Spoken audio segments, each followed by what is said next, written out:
ज्यांच्या विचारसरणीतून हा बहारदार कार्यक्रम जो घडतोय आणि जे घडवित आहेत ते म्हणजे मनोजदादा शिंदे साहेब, त्याचप्रमाणे परिची चाळके साहेब देखील उपस्थित आहेत. जरा जोरदार टाळ्यांनी आपण त्यांचं स्वागत करूया.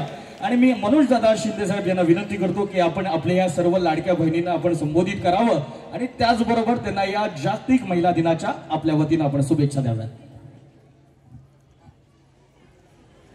महाराष्ट्राचे आराध्य दैवत छत्रपती शिवाजी महाराज,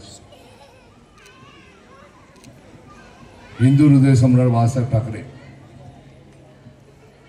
आमचे सर्वांचे ज्यांनी ठाण्यामध्ये शिवसेना रोवली आणि ती मोठी केली ते स्वर्गीय धर्मवीर आनंद दिघे साहेब. आणि आज जो कार्यक्रम शान आणि बाण मध्ये जो कार्यक्रम होतो त्याचे सर्व ज्यांनी महाराष्ट्रामध्ये खऱ्या अर्थाने बहिणीकडे लक्ष दिलं. प्रत्येक महिलेला जी गरज असते आयुष्यामध्ये ती माझी महिला म्हणजे ती माझी लाडकी बहीण आहे, अशा प्रकारे लक्ष देऊन तिला प्रत्येक महिन्याला कोणावर विसंबून राहता कामा नये. मी माझं आयुष्य चांगल्या प्रकारे जगू शकते कारण का माझ्या मागे या शिवसेनेचे पक्षप्रमुख एकनाथ शिंदे साहेब आहेत, भावासारखे उभे आहेत आणि म्हणून आज त्यांच्यासाठी टाळ्या या ठिकाणी झाल्या पाहिजे.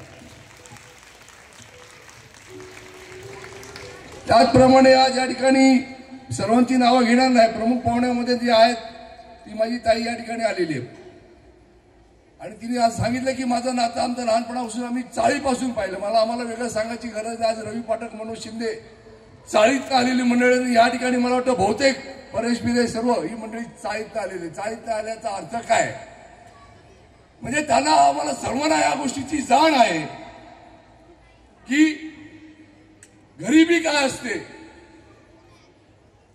आणि म्हणून आजच्या कार्यक्रमाच्या निमित्त मी एकच सांगतो, आपल्याला जे माहिती आहे भगवान शंकरापासून त्यांच्या मागे पार्वती देवी सारखी त्यांची भाग्यवती मागे होते. आज त्या माणसाचं नाव, संपूर्ण त्या देवाचं नाव जगभर आहे.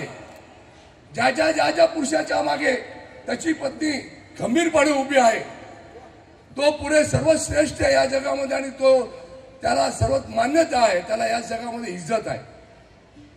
आज तुम्हाला सांगतो हे सर्व करत असताना बाळासाहेबांच्या देखील पत्नीचं नाव घेतलं जातं. या ठिकाणी एकनाथ शिंदे साहेब पण ज्या परिस्थितीमध्ये होते, अगदी शेवटचा तुकडा नव्हता घरात, अशा वेळेला परिस्थितीमध्ये लता वहिनी त्यांच्या मागे उभ्या होत्या. घरात साठवून ठेवलेली पुंजी देखील शिवसेना पक्षाला तारण्यासाठी त्यांनी लावलेली होती. आपण धर्मवीर पिक्चर पाहिला असेल, त्याच्यामध्ये साक्षात्कार दाखवलेला आहे. आज अशी परिस्थिती माझ्यावर देखील होती, त्यावेळेला माझ्या मागे माझी बायको प्रणिता देखील या ठिकाणी होती. त्याच्यामुळे स्त्रीच्या मागे पुरुष असतो हे दिवस संपलेले. ज्या पुरुषाच्या मागे खऱ्या अर्थाने स्त्री उभी आहे तो माणूस सर्वश्रेष्ठ आहे असं मी या ठिकाणी प्रतिपादन करतो. नाही तर आपण आज बघतात नवीन पिढीमध्ये थोडंसं काहीतरी करेक्शन करण्याची गरज आहे. इथे लग्न झालं काही वर्षभरामध्ये आमच्याकडे केसेस येतात की डिवोर्ससाठी भांडणं चालवले. पण खरे संस्कार, जी जोडी आपल्या वरती ठरलेली असते त्या जोडीला बरोबर घेऊन तिच्या सुखदुःखामध्ये आपण सतत राहणं हे फार महत्त्वाचं. एका माझ्या भगिनीला काय पाहिजे असतं, थोडासा सन्मान पाहिजे असतो आणि थोड्याशा सन्मानासाठी ती आपलं आयुष्य, आपला पती, आपले वडील, आपला सासरा, आपला भाऊ, अशा अनेक भूमिका ती त्या भागात त्या एका भूमिकेतून निभवत असते. आणि मग तो सन्मान देण्याचं कार्य जर एखाद्या सध्या पुरुषाला जमत नाही तर त्याच्या जिंदगीवर थू आहे असं मी या ठिकाणी समजतो. आणि म्हणून आजच्या कार्यक्रमातून सकाळपासून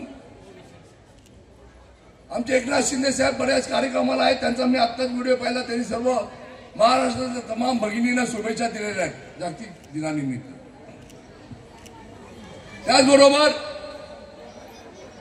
हा कार्यक्रम करत असताना आत्ताच आमचे बबनराव वारले त्यांच्या स्मरणार्थ कार्यक्रम करावा म्हणून एक आमच्या या सर्व कमिटीकडून एक इच्छा प्रकट केली, त्यांना देखील मी माझ्या वतीने श्रद्धांजली आपल्या वतीने. आज हा कार्यक्रम फार चांगल्या पद्धतीत आयोजन केलेला आहे आणि मी शिवसेनेमध्ये आल्यानंतर माझा शिवसेनेमध्ये येण्याचा निर्णय हा ऐतिहासिक आहे. माझा वाढदिवस मोठ्या प्रमाणे गेले अनेक वर्षे मी साजरा करतो. त्याच वाढदिवसाला मी शिवसेनेमध्ये जाहीर प्रवेश केला लता वहिनींच्या उपस्थितीमध्ये. आणि मी देखील शिवसेना पक्षामध्ये येत असताना तुम्हाला काय पाहिजे असं एकनाथरावांनी मला विचारलं. मी म्हटलं मला सन्मान पाहिजे.